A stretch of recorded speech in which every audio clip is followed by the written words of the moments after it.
नमस्कार. आपण ऐकत आहात चैत्राली यमगर लिखित वीर प्रताप मोहिते भाग 24. ते ऐकून मात्र काव्या घाबरली. वीर, तू पुन्हा तोच जुना? नाही काव्या, मला आठवले की मी किती चुकीचा होतो.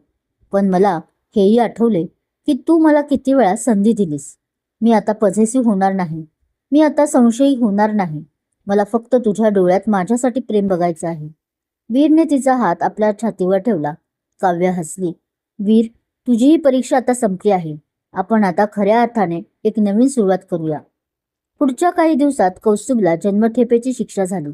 इशितालाही पोलिसांनी सहआरोपी म्हणून अटक केली. मोहितेवाडा आता खऱ्या अर्थाने सुरक्षित झाला होता. वीरच्या आयुष्यातील सर्व वादळे आता शमली होती. कौस्तुभ आणि इशिता आपल्या कर्माची फळं भोगत तुरुंगात होते. वीरची स्मरणशक्ती पूर्णपणे परतली होती, पण त्यासोबत त्याच्या स्वभावात एक प्रगल्भता आली होती. तो आता जुना, रागीट आणि संशयी वीर राहिला नव्हता, तर आपल्या कुटुंबांसाठी काहीही करायला तयार असणारा एक आधारस्तंभ बनला होता. मोहितेवाड्याच्या बागेत मोगऱ्याचा सुगंध दरवळत होता. सकाळची वेळ होती आणि काव्या आरशासमोर उभी राहून तयार होत होती. तिला थोडं थकल्यासारखं आणि अस्वस्थ वाटत होतं, पण तिला वाटलं की कदाचित कामाच्या धावपळीमुळे असेल. तिने आपली बॅग उचलली आणि खाली हॉलमध्ये आली. वीर तिथेच वर्तमानपत्र वाचत बसला होता. काव्याला पाहताच तो उभा राहिला. काव्या, आज तुझा चेहरा थोडा उतरलेला दिसतो. तब्येत ठीक आहे ना? त्याने काळजीने विचारले. हो वीर, फक्त थोडी चक्कर येते आणि मळमळते. कदाचित काल रात्रीचं जेवण जड झालं असेल, काव्याने हसून उत्तर दिले. वीरने ताडकन वर्तमानपत्र खाली ठेवलं. त्याच्या डोळ्यात एक चमक आली. चक्कर आणि मळमळ? काव्या, आपण आत्ताच्या आत्ता डॉक्टरांकडे जातोय. अरे नको, मला ऑफिसला उशीर होतोय. मी ठीक आहे. काव्या जाण्याचा प्रयत्न करू लागली, पण वीरने तिचा हात धरला. नाही, ऑफिसला नंतर जा. आधी तुझं चेकअप. मी कार काढतोय. वीरचा तो प्रोटेक्टिव्ह स्वभाव पुन्हा जागा झाला होता, पण यावेळी त्यात जरब नव्हती, तर एक प्रकारची आर्तता होती. काव्याला त्याचा ऐकण्याशिवाय पर्याय नव्हता. डॉक्टरांच्या केबिन बाहेर वीर अस्वस्थपणे झाऱ्या घालत होता. काव्या आत तपासणीसाठी गेली होती. वीरच्या मनात अनेक विचार येत होते. त्याला आठवलं की जेव्हा कावेरीचा जन्म झाला होता तेव्हा तो तिच्यासोबत नव्हता. त्याने ते क्षण गमावले होते. त्याच्या पापाच्या डोंगराखाली तो दबलेला होता. पण आज कदाचित नियतीने त्याला पुन्हा एक संधी दिली होती. काही वेळाने डॉक्टर हसत बाहेर आले. अभिनंदन मिस्टर मोहिते, काव्या प्रेग्नंट आहे. तुम्ही पुन्हा एकदा बाबा होणार आहात. वीर क्षणभर स्तब्ध झाला. त्याच्या डोळ्यातून घळाघळा पाणी वाहू लागलं. तो धावत केबिनमध्ये गेला. काव्या तिथे बसली होती. तिच्याही डोळ्यात आनंदाश्रू होते. वीरने तिला घट्ट मिठी मारली. काव्या, थँक्यू. माझ्या आयुष्यातील सर्वात मोठा आनंद दिल्याबद्दल थँक्यू. यावेळेस मी तुला एक क्षणही सोडणार नाही. मी तुझी सावली बनून राहीन. वीर भाऊक होऊन म्हणाला. वाड्यावर परतल्यावर आनंदाची बातमी वाऱ्यासारखी पसरली. माऊसाहेबांनी काव्याची दृष्ट काढली. कावेरीला जेव्हा कळलं की तिला लवकरच एक छोटा भाऊ किंवा बहीण मिळणार आहे, तेव्हा ती आनंदाने नाचू लागली. आई, आता मला खेळायला जोडीदार मिळेल.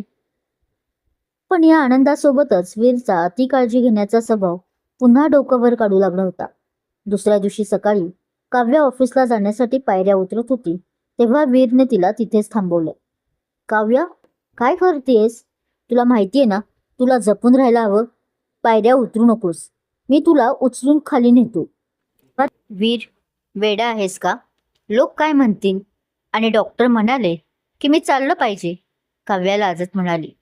कोणी काहीही म्हणो, माझ्या बाळाला आणि तुला काहीही त्रास व्हायला नको. आणि हो, आजपासून तुझं ऑफिस बंद. तू घरातून काम करशील. वीरने फरमान सोडलं. वीर, पुन्हा तेच? तू मला घरात डांबून ठेवतोस? काव्याचा चेहरा पडला. डांबून नाही ठेवत ग, पण बाहेर प्रदूषण आहे, गर्दी आहे. जर तुला काही झालं तर? मी स्वतःला कधीच माफ करू शकणार नाही. प्लीज, माझ्यासाठी ऐक ना. वीरने तिचे दोन्ही हात हातात घेतले. त्याच्या डोळ्यातील भीती पाहून काव्याला माघार घ्यावी लागली. वीरने काव्यासाठी वाड्यातच एक अतिशय आलिशान ऑफिस केबिन बनवून दिलं. तिच्यासाठी खास आहार तज्ज्ञ नेमला. तो स्वतः दर अर्ध्या तासाने तिला ज्यूस, फळं किंवा पाणी द्यायला यायचा. वीर, मला भूक नाहीये, काव्या वैतागून म्हणाली. भूक नसेल तरी खावं लागेल, माझ्या बाळासाठी. वीर तिला जबरदस्तीने सफरचंद भरवत म्हणाला. इतकंच नाही तर वीरने वाड्याच्या कोनाकोपऱ्यात मऊ गालिचे टाकले, जेणेकरून काव्याचा पाय घसरणार नाही. त्याने वाड्यातले सर्व टोकदार कोपरे प्लॅस्टिकने कव्हर केले. तो काव्याच्या मागे मागे सावलीसारखा फिरायचा. काव्या बाथरूममध्ये गेली तरी तो बाहेर दरवाजापाशी उभा राहायचा. वीर, तू बाहेर काय करतोस? काव्याने आतून विचारलं. काही नाही, तू फक्त मी ठीक आहे असं बोलत राहा, म्हणजे मला टेन्शन येणार नाही, वीर बाहेरून ओरडला. काव्याला हसूही येत होतं आणि कधी कधी तिची चिडचिडही व्हायची. वीरचा तो पॉझिटिव्ह स्वभाव आता पॅम्परिंगमध्ये बदलला होता, पण तो तितकाच तीव्र होता. एके दिवशी काव्याला खूप आंबट खायची इच्छा झाली. तिला बाहेरची पाणीपुरी हवी होती. तिने वीरला सांगितलं. बाहेरची पाणीपुरी? कधीच नाही. त्यात किती इन्फेक्शन असतं माहिती आहे का? मी तुला घरी बनवून देतो. वीर उत्साहाने किचनमध्ये गेला. त्याने यूट्यूबवर रेसिपी बघून पाणीपुरी बनवण्याचा प्रयत्न केला, पण त्याला स्वयंपाकाचा गंधही नव्हता. त्याने पाणी इतकं तिखट केलं की काव्याला ठसका लागला. वीर, हे काय आहे? काव्या खोकत म्हणाली. वीर घाबरला. सॉरी सॉरी, मी पाणी आणतो. तो धावत पाणी आणायला गेला आणि गालिच्यावर पाय अडकून स्वतःच पालता पडला. काव्या जोरजोरात हसायला लागली.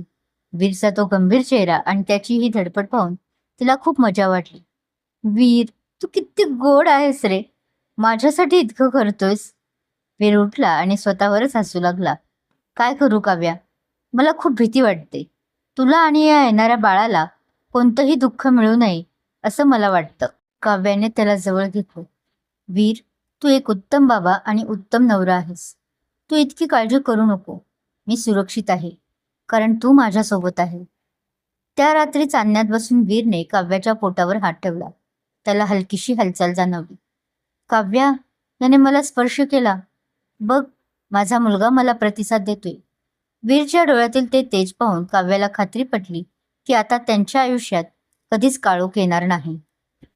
पण त्यांना माहीत नव्हतं की लांब कोठडीत बसलेल्या कौस्तुभने अजूनही हार मानलेली नव्हती. जरी तो तुरुंगात होता तरी त्याच्या मनात सुडाची आग विझलेली नव्हती. त्याने आपल्या मालमत्तेचा वापर करून एक शेवटची चाल खेळायचं ठरवलं होतं.